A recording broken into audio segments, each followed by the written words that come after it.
Hello everyone, this is Sidrigan here, and today I'm going to be doing a video in honor of Mother's Day because it isn't Mother's Day right now, but by the time that I release this video, it should be. So if it is, then happy Mother's Day. If you have a mother or a mother-like figure in your life, please tell her thank you, I love you, because moms are the best and they really do everything for us. So we need to take at least one day of every single year to be grateful for them. They're such amazing people, and they brought us and such joy into our lives. So, anyways, in this video, I'm going to be doing an analysis of some of the moms in Wings of Fire. Wings of Fire has a lot of characters, but surprisingly, it doesn't have that many moms, because most of the moms are only the ones that we see from the point of view protagonists. And even more surprisingly than that, there aren't very many good moms. In my list of 15 or so moms, there's only one mom who is truly good. So I'm not going to be going in any sort of order other than the order of the books. But at the very end, I'm going to have the worst mom and the best mom. So you're just going to have to stick around and see who those are. And without further ado, let's get started, shall we? First up, we have Clay and Cattail. And keep in mind that none of the Dragonets of Destiny were raised with their families. So they met their families like when they were 7, which would be kind of weird, but whatever. Anyways, the thing about Cattail is when Clay first meets her, she just seems kind of like meh. She doesn't really want to interact or engage with Clay or really socialize with him at all. She's just kind of like, well, you exist. Hi there. And the thing that really gets me triggered by her is that she sold Clay away to her sister, Clay's aunt, Asha, and she sold him away for only 2 cows. So, like, she clearly didn't care much about Clay. Maybe it's because she had so many other Dragonets, or maybe she was just really dedicated to the war effort. I don't really know. But she gave away Clay for, like, almost nothing. Next, we have one of the more interesting situations. We have Coral and Coral's, like, 2 point of view babies. She has Tsunami as her first point of view baby, and then she has Turtle as her second point of view baby. And then another one to consider, even though she doesn't have a point of view, is Anemone. So I'll be analyzing all 3 of their relationships with her. So when Tsunami comes home during the Lost Heir, Coral is like thrilled to finally have her home. We know that Coral is a writer and she's published some scrolls about Tsunami and how she misses her so much and wants her to come home. But this behavior is kind of obsessive. And as we can see with the murderings and the Orca statue, after losing so many of her daughters, she is like really, really determined to have a daughter. This is where Anemone kicks in. Because when one of her eggs finally survives, when Anemone is finally born, she is like so obsessive towards Anemone that she barely gives her any personal freedoms or liberties. So we see Anemone like attached to Coral with a harness. She can't go within like 10 feet of her. She's like permanently stuck at her side, which that can't be good. That has to be awful. I could not even imagine that, and I love my parents. So, yeah. And then Turtle, the sad thing about Coral wanting a daughter so much is that since she couldn't have a daughter, she just had so many sons. I can't remember exactly, but I think it said she had like 32 sons. I literally could not imagine having 32 sons. So it makes sense that she wouldn't be able to remember anything about any of them because there's just too many to keep track of. But unlike Gil, who actually made a concerted effort to learn more about each of his sons and be closer to them, like during a scene with Turtle and Gil actually knew Turtle's name, whereas Coral, his own mother doesn't know Turtle's name. But yeah, I just think she could have tried a lot harder to get closer towards each of her sons. Next we have Glory, and I can't really analyze Glory because we obviously don't know who her mother is. All of the Rain Wings, it is traditional that when they have their eggs, they just like group them all together. So all of the Dragonets are raised together by the village as just like one big united family. And then Starflight, I'm not really sure if we were introduced to Starflight's mother. I know that we were introduced to his father, Mastermind, but I can't really remember much about his mother, so I'm just going to exclude her off of the list. Please excuse me for that if you do know much about her. Next, we have Moonwatcher and Secret Keeper. Secret Keeper is Moonwatcher's mother. I did not know that that was her name until I looked up recently. But she, of course, knew that she was having Moonwatcher, and then she didn't want her to grow up on the volcanic island, so she went to the rainforest through the tunnels. Which, I mean, I guess that's fine because, like, she didn't want her to grow up in such, like, a toxic environment, both, like, physically and emotionally, with, like, all the volcanic ash and, like, the hatred of all the Nightwings. But Moon also was never able to hang out with the Rainwings, so she basically just had to grow up in isolation in the rainforest, which, like, could not have been good for her mental health. And also, Secret Keeper was very persuasive for Moonwatcher to keep her secret powers hidden. So she was like, keep your powers a secret, hide them at all cost. And that could not have been good for Moon's mental health. We see it because she's so stressed all the time, having to keep her powers a secret.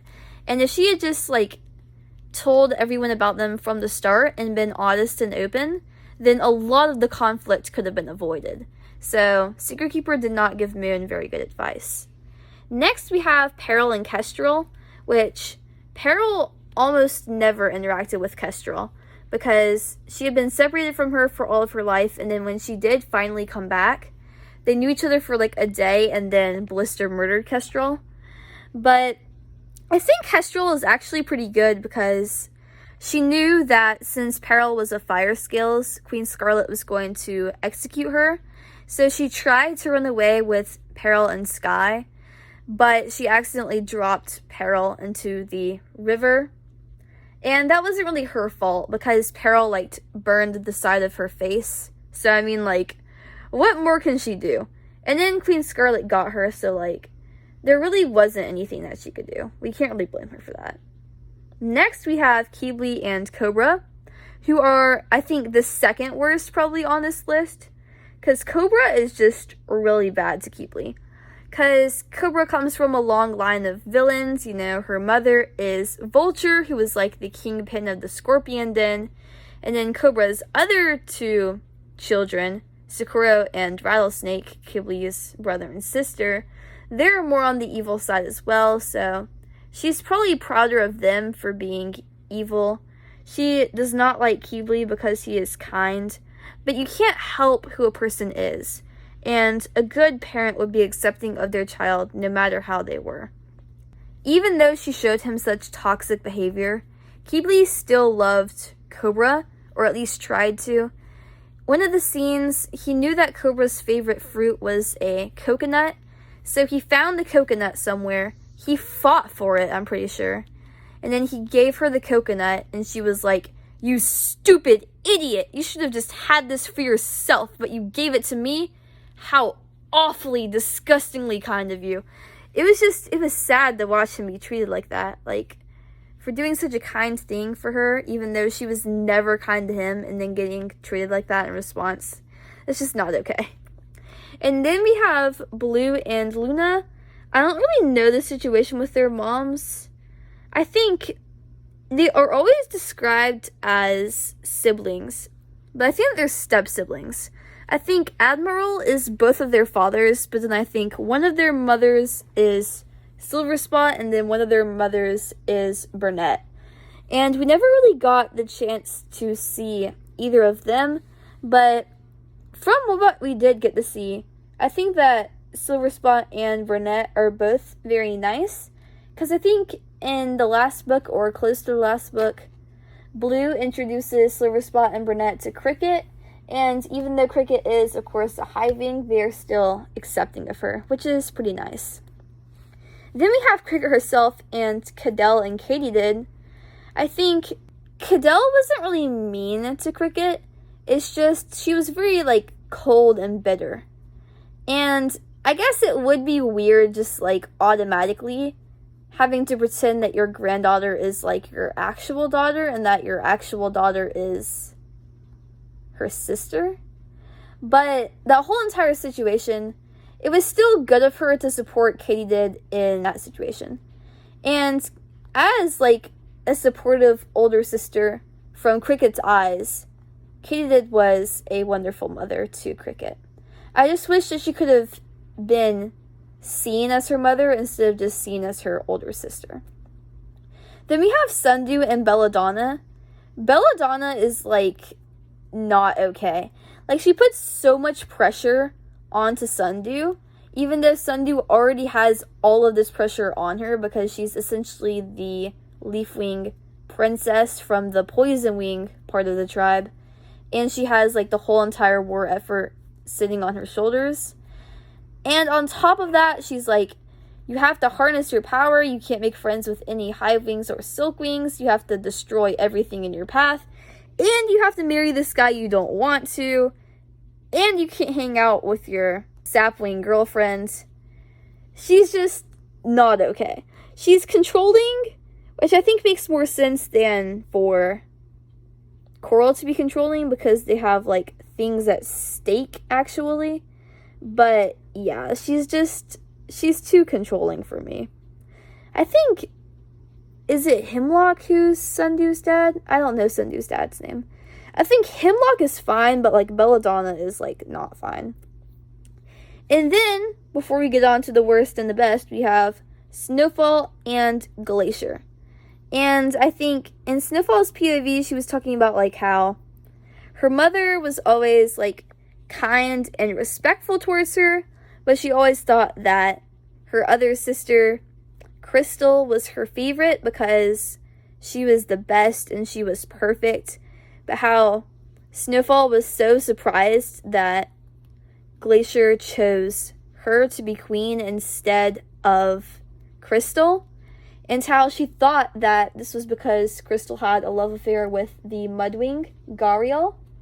But then, in that one little scene that we saw with, like, the opal ring on her finger that gives her the visions, and how it was, like, Glacier looking down at all of her dragonets in, like, a game. I think they were playing, like, a game where they had, like, igloo forts and then, like, they were throwing snowballs at each other. And Snowfall was, like, commanding everyone in, like, a kind but serious way. And she was like, that's my daughter. And she was really proud of her, and that's just, like, amazing. I just love that for her.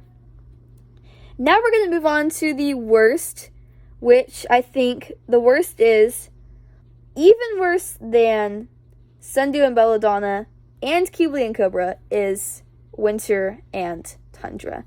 Because both Tundra and Narwhal, who are Winter's parents, are, like, extremely toxic towards Winter. I understand that just the Icewing way of life in general has more pressure on you to be, like, the best of the best, the top of the top, highest in your rankings, highest in your circle. But they're, like, extremely pressuring their dragonets to be up there. And I do understand that it's probably just because they're a part of the royal family, but, like, even Glacier, I don't really see like that. And they're just, like, so heartless and emotionless towards Winter. And then when Winter and Hailstorm go out and Hailstorm gets captured by the Skywings, they're all like, this is your fault, you're such a failure, you lost your brother. Because they do, like, undeniably like Hailstorm a lot more than Winter. And their bias is so clear. When Winter comes home, and then when Hailstorm can, like, no longer control himself, and then when Winter is put up in the higher circle, and then Hailstorm is put down in the lower circle, then they're like, Winter, you are going to do the trial, so that your brother can be in a higher circle. They, like, would sacrifice everything for Hailstorm to be above Winter, which is just, like, such toxic behavior. Like, if my parents treated me and my sibling like that, if they were always trying to put my sibling above me, I would just, like, not be able to live with them. I couldn't. And then for the best parent in the whole entire group, the only one who is actually good, in my opinion, this is Thorn. And we see it right from the start of book 5, The Brightest Night. When we're in the Scorpion Den, we see all the posters plastered around from the Outlaws. Have you seen this missing dragon? She is a Sandwing Nightwing hybrid. She probably doesn't have a tail barb. If you find her, please bring her back to me.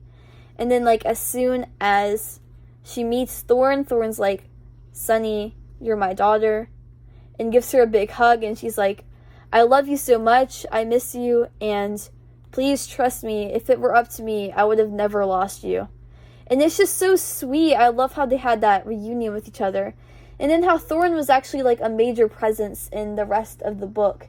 Because, like, they have that whole conversation about, like, her father, Stone Mover, and then how he had to go away, and how she had her egg and she hid it out in the sand, and how she only told Dune, and how Dune betrayed her, and how she was so mad at him for that.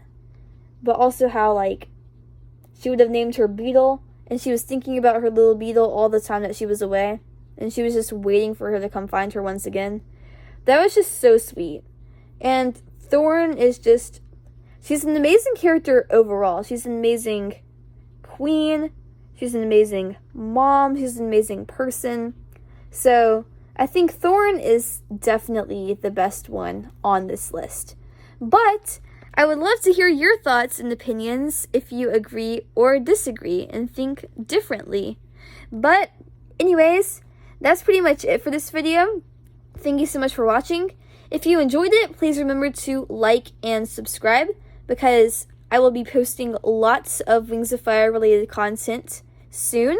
I am a big Waffle and Fan Wing, and I absolutely love Wings of Fire, and I love to make these analysis videos for you. So, if you do subscribe to me, you will be able to stay tuned and stay notified whenever I post a new video, so you will never miss a single one. Or if you do get annoyed with notifications because they are loud and distracting, you can easily turn them off with just a click of a button, and you can still be subscribed and still support my channel, which would mean the absolute world to me. Anyways, I'll see you guys later. I hope you have a great rest of your day. I love you, and goodbye. Happy Mother's Day.